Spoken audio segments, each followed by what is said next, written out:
তো হ্যালো বন্ধুরা, পায়রা গেছে প্রয়াগরাজ বা মহাকুম্ভের স্নান উদ্দেশ্যে আমরা বেরিয়ে গেছি।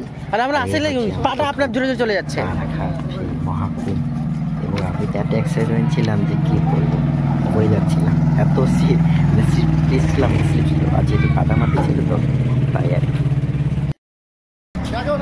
দৃশ্যটা কি অপূর্ব, সত্যি অপূর্ব, দারুণ দৃশ্য। এরকম দৃশ্য দেখবো ভাবতে পারিনি।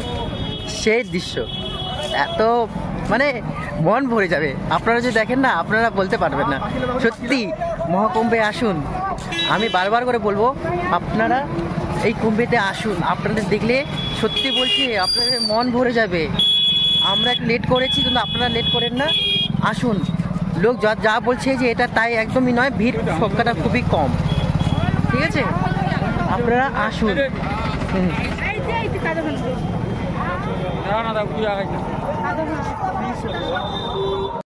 ঘাটগুলোর মধ্যে এরকম ক্রেজ আপনারা হয়তো দেখলে বলতে পারবেন না।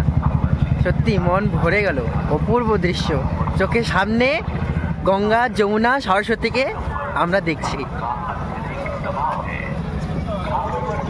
এত পরিমাণে মানে হ্যাঁ, আর আরও একটা কথা বলি,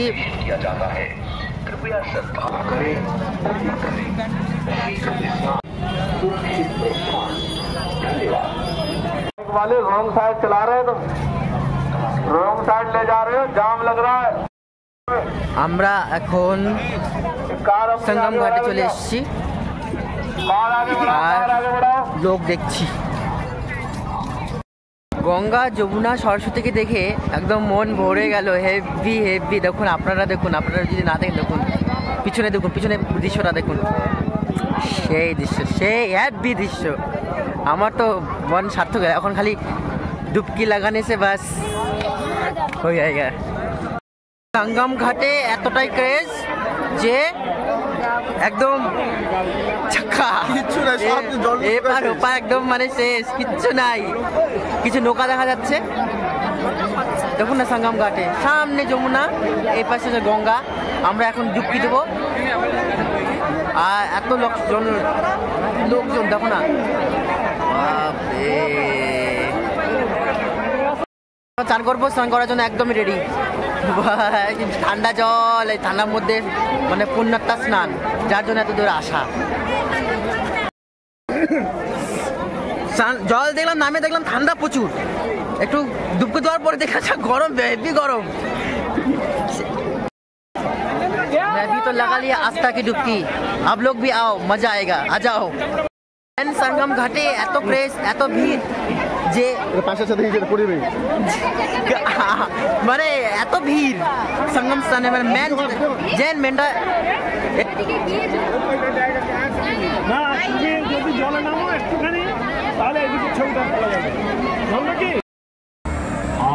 আমার স্নান প্রায় শেষ এবং আমার এলাকা অনেক ঘুরবা দিচ্ছে মেলারা।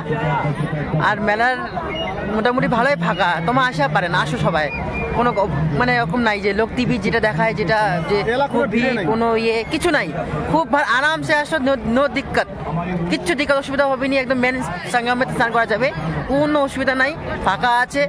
আর আরেকটা কথা বারবার করে কচু, তোমার চালাই আসবেন, পয়সা নিয়ে অবশ্যই আসবেন, কিন্তু পয়সা না নিলে কিন্তু কিছু হবে না। ইতি এটা কথা মনে রাখেন সবসময়। বহুত টাকার ক্রাইসিস খুব ইতি। আর প্লাস যেটা কচু, সবসময় ক্যাশ আনবার চেষ্টা করবেন। অনলাইন নীতি ব্যবস্থা একদমই নাই। 10 টাকার জিনিস, ঠিক আছে, 10 টাকার জিনিসটা কিন্তু 20 টাকা দাম, এটা সবসময় মনে রাখবেন। ইতি টিমে দেখো কি মজা করে স্নান করছে, বাপরে বাপ, অনেক দূর থেকে আইছে, দেখে মনে হচ্ছে অনেক দূর থেকে আইছে।